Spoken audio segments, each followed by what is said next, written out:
अस्सलाम वालेकुम नाजरीन। और टीवी नेटवर्क के वी लॉग और क्या कहिए में मैं हूँ सैयद मोहसिन रज़ा। सीधा अपने मौजू की तरफ आऊँगा। नाजरीन, इमरान खान साहब ने कल हफ्ता है सैटरडे, उन्होंने इस्लामाबाद पे चढ़ाई की कॉल दे रखी है। उसकी तरतीब अभी तक सामने नहीं आई कि क्या वो लॉन्ग मार्च करेंगे, आएंगे लॉन्ग मार्च करेंगे, ताकत का इस्तेमाल करेंगे, उनके साथ मुसल्ह जत्थे होंगे, या बकौल सरकारी ज़राए के उनमें बहुत सारे ऐसे लोग भी आ सकते हैं जो तखरीबकार हैं, दहशत गर्द हैं, जिनके पास असला होगा। तो उनको अगर देखा जाए, जो फेडरल गवर्नमेंट के पास इत्तलात हैं,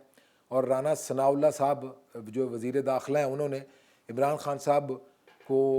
जवाबन धमकी देकर जो चीज़ें रियलाइज़ करवाने की कोशिश की हैं, हम उसका एनालिसिस करेंगे कि क्या इमरान खान साहब जो हैं वो अफोर्ड करते हैं कि वो इस्लामाबाद पे एक चढ़ाई करें और हुकूमत को उसके घुटनों पे ले आएँ, निज़ाम सियासत जो है उसको वो मुअत्तल कर दें और इस्लामाबाद का जो सिस्टम है उसको वो जैम कर दें। और दूसरी तरफ क्या हुकूमत के पास इतनी अथॉरिटी या इतनी क़ुव्वत मौजूद है कि वो इस्लामाबाद पे इस किस्म के किसी भी जो एहतजाज का या कॉल का प्रोग्राम बना रखा है, उसके पास कौन कौन से हथियार हैं, कानूनी प्रोविजंस क्या हैं जिससे इस्लामाबाद को महफूज किया जा सकता है या इमरान खान साहब को उनके एहतजाज से दूर रखा जा सकता है। नहीं, सीधा चलते हैं इस बात की तरफ कि इमरान खान साहब को ये सारा कुछ क्यों करना पड़ रहा है। इस्लामाबाद में जो हुकूमत बैठी है, जिसे इमरान खान साहब इम्पोर्टेड हुकूमत कहते हैं और नाकाबिल कबूल कहते हैं, उसको गिराने के लिए, अगरचे वो ये अल्फाज इस्तेमाल नहीं करते, लेकिन अगर तारीख़ के तालिब इल्म के तौर पर मैं देखूँ तो यही कुछ होता आया है कि इनको गिराने के लिए ये सारा कुछ किया जा रहा है कि इनको हम हुकूमत नहीं करने देंगे। जो भी वो करना चाहते हैं, चीफ़ ऑफ आर्मी स्टाफ की तयनाती वो चाहते हैं कि ये हुकूमत ना करे। दूसरी बात ये है कि जी ये इनको इंतखाबात जो हैं वो फौरी तौर पर करवाने चाहिए। ये दोनों मुतालबात इमरान खान साहब के तो हो सकते हैं, लेकिन इत्तेहादी हुकूमत का ये एजेंडा नहीं है और वो कानूनी पोजीशन भी उनकी बेहतर है। वो ये दोनों काम करने के लिए उनके पास अथॉरिटी है कि एक तो आर्मी चीफ़ की तयनाती मौजूदा हुकूमत और मौजूदा वज़ीर आज़म शहबाज शरीफ साहब करेंगे। इंतखाबात कब होने चाहिए उसके लिए उनके पास जो दलाइल मौजूद हैं कि मुल्क में सैलाब आया हुआ है। नाज़रीन, एहतजाज की कॉल जमहूरी मुआशरों में या पाकिस्तान की जमहूरियत की बात की जाए तो ये कोई पहली कॉल नहीं है। 2014 का जो धरना दिया था इमरान खान साहब ने, आपको याद होगा कि वो 126 दिन पे मुहित वो धरना दिया गया और उसमें जो कुछ भी होता रहा इस्लामाबाद में वो सारा रिकॉर्ड पे मौजूद है। लेकिन मैं आज ये याद दिलाने की कोशिश करूँगा इमरान खान साहब को भी और आपको भी और अपनी कौम को भी कहूँगा कि वो रियलाइज़ करे कि वो धरना ख़त्म किस बात पे हुआ था। 2014 का जो धरना था नाजरीन, वो APS यानी आर्मी पब्लिक स्कूल पेशावर में जो अटैक हुआ था और जिसमें बहुत सारे हमारे बच्चे और हमारे टीचर्स जो थे वो मारे गए थे, शहीद हो गए थे। और उसको एक बुनियाद बनाकर इमरान खान साहब ने खुद ही कहा था कि ये कौमी सानहा है, इसलिए मैं आपका अपना जो है एहतजाजी मुजाहरा और कॉल जो थी वो मैं ख़त्म करता हूँ। और फिर हमने देखा कि डी चौक को खाली कर दिया गया था।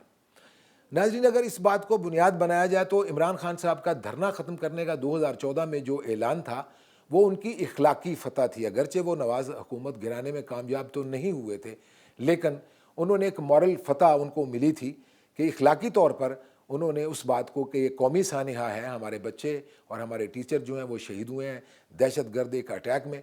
तो एक वापसी का इज़्ज़तमंदाना उनके पास भी रास्ता आ गया था। अगरचे उनके मोतरजीन उसको भी किसी और with A pinch of salt देखते थे और उनको इमरान खान साहब की हज़ीमत में भी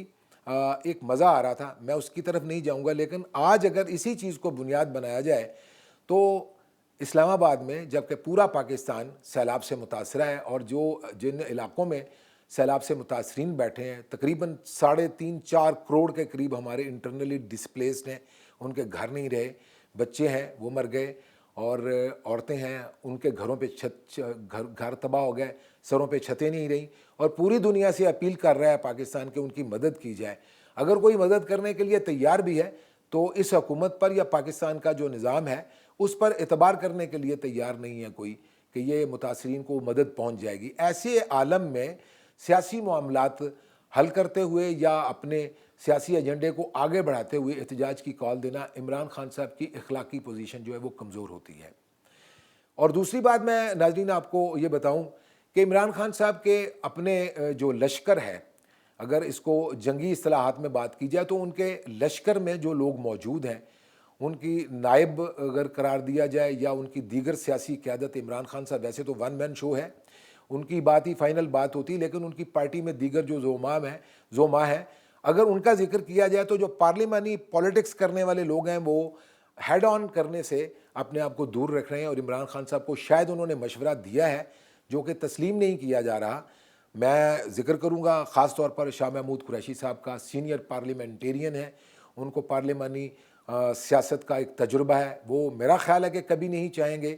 کہ طاقت کے زور پر یا سٹریٹ پاور جو ہے وہ اسلام آباد میں آ کر اگر شو ڈاؤن کیا جاتا ہے تو اس کے نتیجے میں کوئی ایسی انکینی صورتحال پیدا ہو جائے جس سے لا اینڈ آرڈر کا مسئلہ بن جائے۔ پرویز خٹک صاحب ہیں، اسد عمر صاحب ہیں، اور دیگر بہت سارے ایسے لوگ ہیں جو عمران خان صاحب کی پارٹی میں، فواد چودھری صاحب کا نام نہیں لوں گا، ان کا ایجنڈا کوئی اور ہے۔ کل انہوں نے عمران خان صاحب کے اپنے وکیل جناب حامد خان صاحب جو ہیں ان کے بارے میں نازیبا لب و لہجہ اختیار کیا ہے، اور جو ایڈجیکٹیوز استعمال کیے ہیں وہ کسی بھی اعتبار سے ان کو زیبا نہیں ہے۔ حامد خان صاحب نے اگرچہ اس بات کا برا منایا، لیکن وہ سینئر پارلیمنٹیرین تو ہیں یا نہیں ہے، لیکن وہ فاؤنڈر ہیں تحریک انصاف کے، یہ یاد رکھنا چاہیے۔ ان کا رویہ اتنا مہذب تھا کہ انہوں نے کہا، اس پہ کوئی کمنٹ نہیں کیا۔ شاہ زیب خانزادہ کے کل کے پروگرام میں انہوں نے فواد چودھری کی سٹیٹمنٹ پہ جو ان کے خلاف دی گئی تھی کوئی ریمارکس نہیں دیے، انہوں نے صرف یہ کہا کہ میں ان کا نام سننا نہیں چاہتا۔ کوئی بھی شریف آدمی بس زیادہ سے زیادہ یہی کہہ سکتا ہے۔ اس اعتبار سے دیکھا جائے تو عمران خان صاحب کی پارٹی کے اندر بھی یکسوئی نہیں ہے کہ اسلام آباد کو طاقت کے زور پر فتح کیا جائے۔ اب آتے ہیں کہ رانا ثناء اللہ جو وزیر داخلہ، انہوں نے جو کچھ بھی کہا ہے اس کے پیچھے ان کا جو ریاستی بیانیہ ہے اور ریاستی قوت ہے اس کا انالیسس کر لیتے ہیں۔ اسلام آباد کو محفوظ کرنے کے لیے صوبائی حکومتوں کو کہا گیا ہے کہ وہ اپنی پولیس فورس جو ہے وہ اسلام آباد کے دفاع کے لیے ان کو بھیجیں۔ دو صوبے ہیں جہاں پر تحریک انصاف کی اپنی حکومت موجود ہے، کے پی میں اور پنجاب میں، اور وہاں پر پنجاب میں تو اتحادی حکومت، اس لیے میں کہوں گا کہ اگرچہ سٹرینتھ وہاں پر پی ٹی آئی کی ہے لیکن کافلی کی حکومت ہے۔ پرویز الہی صاحب جو ہیں وہ چیف منسٹر ہیں پنجاب کے، اور اگر جو کہا گیا ہے کہ ان کو کہا گیا ہے کہ وہ پولیس اسلام آباد کے تحفظ کے لیے بھیجیں، تو اگر پنجاب اپنی فورس نہیں بھیجتا یا کے پی جہاں پر پی ٹی آئی کی اپنی حکومت ہے وہ بھی انکار کرتے ہیں، تو کانسٹیٹیوشنل پروویژن یہ ہے کہ فیڈرل گورنمنٹ وہاں پر ان جمہوری حکومتوں کے باوجود، منتخب حکومتوں کے باوجود اس سچویشن کو کانسٹیٹیوشنلی ایک پروویژن استعمال کرتے ہوئے یہ کہہ سکتی ہے کہ جی یہاں پر گورنر راج جو ہے وہ نافذ کر دیا جائے، تو ان کے یہ حکومتیں نہیں رہیں گی۔ اس کے ساتھ ساتھ ایک اور بات بھی ہے، وہ یہ ہے کہ رینجرز بھی فیڈرل گورنمنٹ کے پاس ہیں، اور فیڈرل گورنمنٹ کی یہ اتھارٹی ہے کہ اگر لا اینڈ آرڈر کی سچویشن پیدا ہوتی ہے اور وہ کنٹرولبل نہیں رہتی تو وہ فوج کو بھی طلب کر سکتی ہے۔ اس سارا موازنہ کرنے کا مطلب بنیادی طور پر اس سیاسی محاذ آرائی کا ایک انالیسس تھا، ایک پوسٹ مارٹم تھا۔ یہ دیکھ لیں کہ کیا عمران خان صاحب اتنی ساری چیزیں پیش نظر رکھتے ہوئے بھی یہ فیصلہ کرتے ہیں کہ کل وہ اپنے لوگوں کو کال دیتے ہیں کہ آئیے اسلام آباد چلتے ہیں، وہاں پر جا کر کتنے دن انہوں نے رکنا ہے، کس کس جگہ پہ دھرنا دینا ہے، کیا اسلام آباد کے ایگزٹ اور انٹری پوائنٹس جو ہیں ان کو بند کرنا ہے، کیا موٹر ویز انہوں نے بند کرنے ہیں، اور اگر فرض کر لیتے ہیں کہ وہ اسلام آباد ڈی چوک تک بھی آ جاتے ہیں تو کیا وہ سیکریٹریٹ جس میں پریزیڈنسی بھی موجود ہے، جس میں پرائم منسٹر ہاؤس بھی ہے، پرائم منسٹر سیکریٹریٹ بھی ہے، اور دیگر عمارتیں وہاں پر موجود ہیں، ڈپلومیٹک انکلیو ہے، یہ ریڈ زون ہے، کیا ان کو وہاں پر آنے کی اجازت دی جائے گی؟ میرا خیال ہے کہ نہیں دی جائے گی، طاقت کا استعمال ہوگا۔ یہ ساری باتیں کرنے کا مطلب یہ ہے کہ عمران خان صاحب کو سیاست کرنے کی اجازت ہو سکتی ہے، احتجاج کی اجازت ہو سکتی ہے، وہ اپنے نیریٹو کو یا اپنے مقاصد جو سیاسی ہیں وہ حاصل کرنے کے لیے اپنی سٹریٹ پاور کو استعمال کر سکتے ہیں، لیکن یہ چند ایک چیزیں ہیں، یہ معروضی حقائق ہیں۔ اگر وہ یہ سارا کچھ کرنے کی ہمت رکھتے ہیں اور اس کے نتائج پر بھی ان کی نظر ہے تو پھر بسم اللہ آئیں، رانا ثناء اللہ بقول مولانا فضل الرحمان کے حکیم ثناء اللہ ان کا سامنا کریں گے یا استقبال کریں گے۔ آج کے لیے اتنے، اپنا خیال رکھیے گا، خدا حافظ۔